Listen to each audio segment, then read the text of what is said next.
Friends, आज बात करूंगी इस केमिकल फर्टिलाइज़र के बारे में जिसका नाम हम सभी ने सुना है, लेकिन इसका सही तरीके से हमें उपयोग करना नहीं आता है और पौधे को फ़ायदे की जगह नुकसान हो जाता है।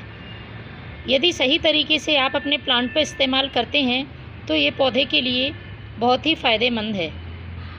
तो आज की वीडियो में बताऊंगी ये कौन सा खाद है, इसे किस तरह से अपने प्लांट पर यूज़ करना है, यूज़ करते समय कौन सी सावधानी रखनी है।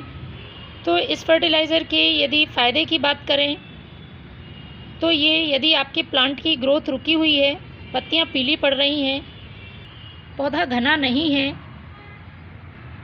तो इस फर्टिलाइज़र को डालने से बहुत ही अच्छा फ़ायदा देखने को मिलता है। यह प्लांट में 2 से 3 दिन में ही अपना असर दिखाना शुरू कर देता है।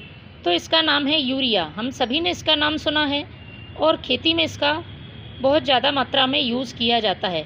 लेकिन बागवानी में यदि आप इसका यूज़ करना चाहते हैं तो इसे कुछ सावधानियों के साथ आपको यूज़ करना है। यूरिया में नाइट्रोजन की बहुत अच्छी मात्रा पाई जाती है और हम सभी जानते हैं पौधे के लिए नाइट्रोजन, फॉस्फोरस और पोटेशियम तीनों मुख्य पोषक तत्व हैं। तो नाइट्रोजन प्लांट में पत्तियां हरी रखने का काम करता है, क्लोरोफिल निर्माण में मदद करता है, इसके साथ ही पत्तियों में चमक लाता है। पौधे की यदि ग्रोथ रुक गई है तब आप इसका यदि यूज़ करते हैं अपने प्लांट पर तो बहुत जल्दी पौधा तेज़ी से ग्रोथ करने लगता है। इससे वेजिटेटिव ग्रोथ बहुत तेज़ी से होती है।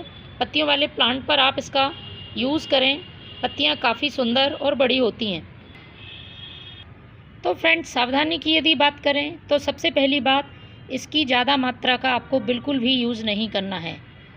यदि आप इसकी ज़्यादा मात्रा का यूज़ करते हैं तो जितना ज़्यादा फ़ायदा ये प्लांट को पहुंचाता है उससे कहीं ज़्यादा नुकसान पहुंचा सकता है। ये पौधे को पूरा जला भी सकता है।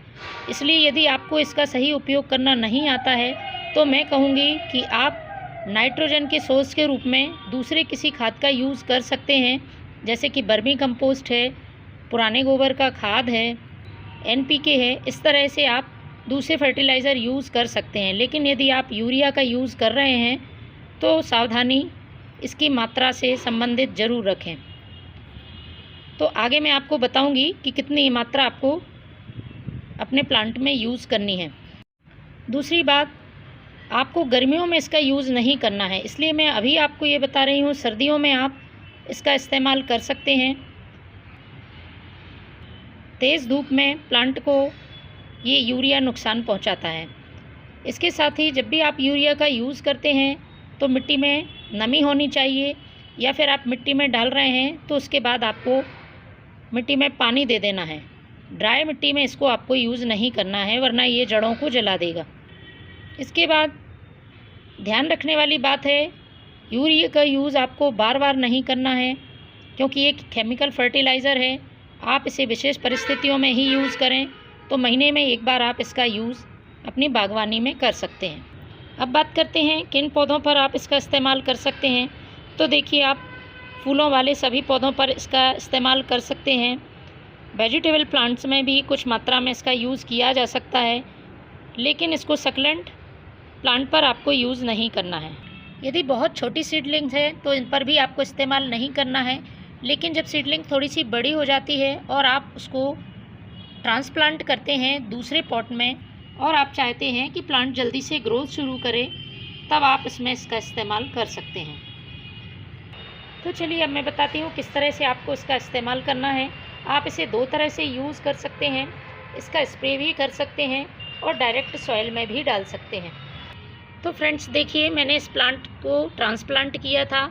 अब इसकी ग्रोथ को मैं थोड़ा सा तेज़ी से बढ़ाना चाहती हूँ, इसको घना बनाना चाहती हूँ, इसमें ज़्यादा पत्तियाँ निकलें। तो इसके लिए मैं यूरिया का इस्तेमाल कर रही हूँ। यदि आप 10 इंच का पॉट लेते हैं तो उसमें 2 से 3 दाने ही आपको यूरिया के यूज़ करने हैं। इस बात से आप बिल्कुल भी टेंशन ना लें कि 2 दानों से क्या होगा, ये नहीं सोचना है। ये 2 दाने ही हमारे प्लांट में कमाल का असर दिखाते हैं।